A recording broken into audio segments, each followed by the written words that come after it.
తెలియనిది మాటున ఉండే మూగమది కమ్మని తలపుల కావ్యమయే కవితలు రాసే మౌనమది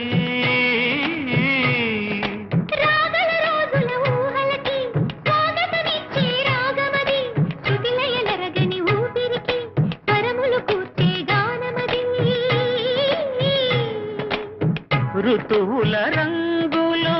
మార్చేది కల్పన కలిగిన మది భావం బ్రతుకును పాటగా మలిచేది మనసున కదిలిన